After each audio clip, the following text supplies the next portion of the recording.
Hi friends, I'm the unicorn, Scotland's national animal, and I'm here to guide you through the magic of Scottish stories, traditions and tunes. Welcome back to our series, Scotland in Our Backyard, in partnership with North Carolina Humanities.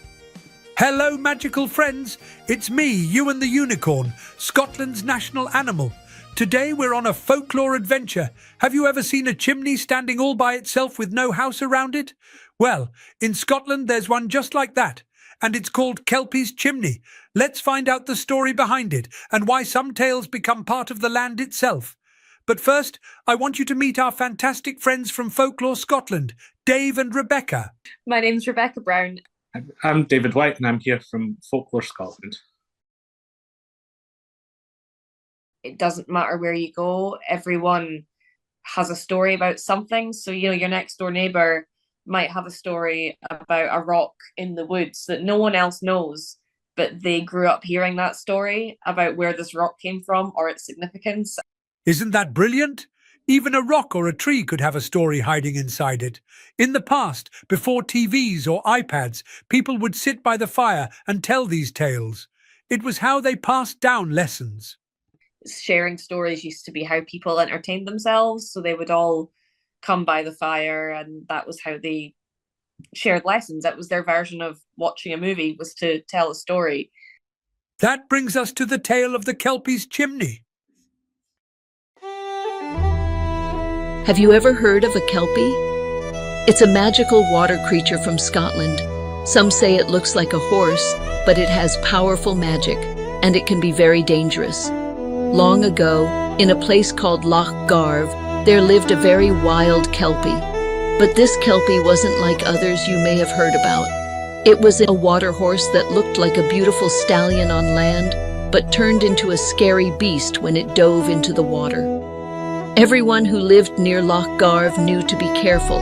If you saw a stray horse near the water, you should stay far away. If you got on its back, you'd be stuck, and it would dive into the loch, pulling you under forever.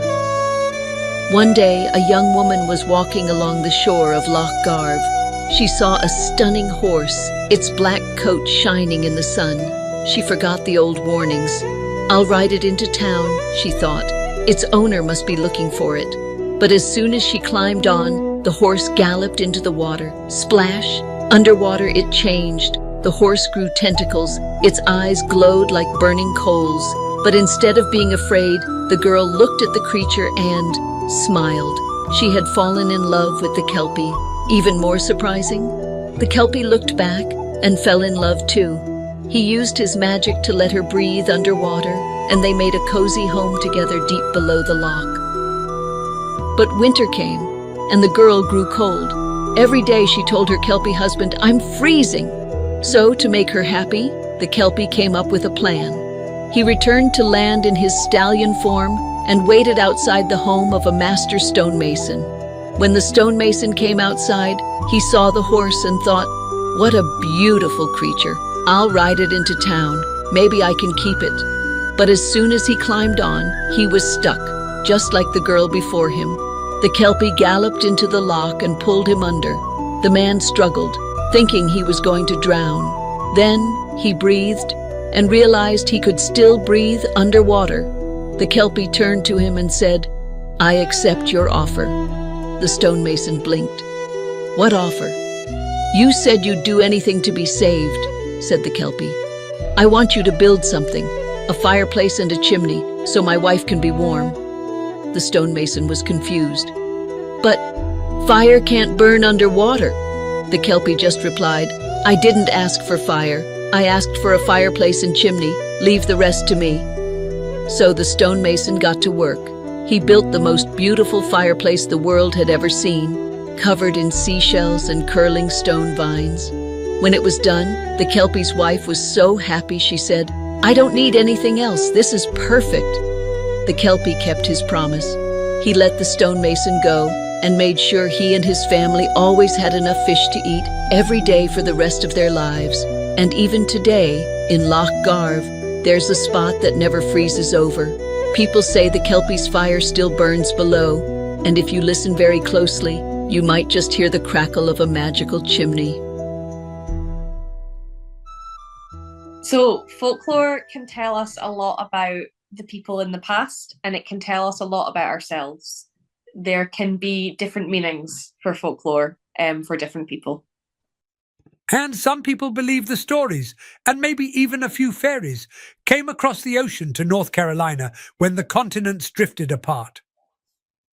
I do think it's really cool that there's so many stories about the Appalachian Mountains, and it's the same mountain range as in Scotland. Thanks to North Carolina Humanities, we get to explore how stories like these shape both the Scottish Highlands and the mountains of North Carolina. What story might be hiding near you? Draw your own magical landmark and tell someone the tale behind it.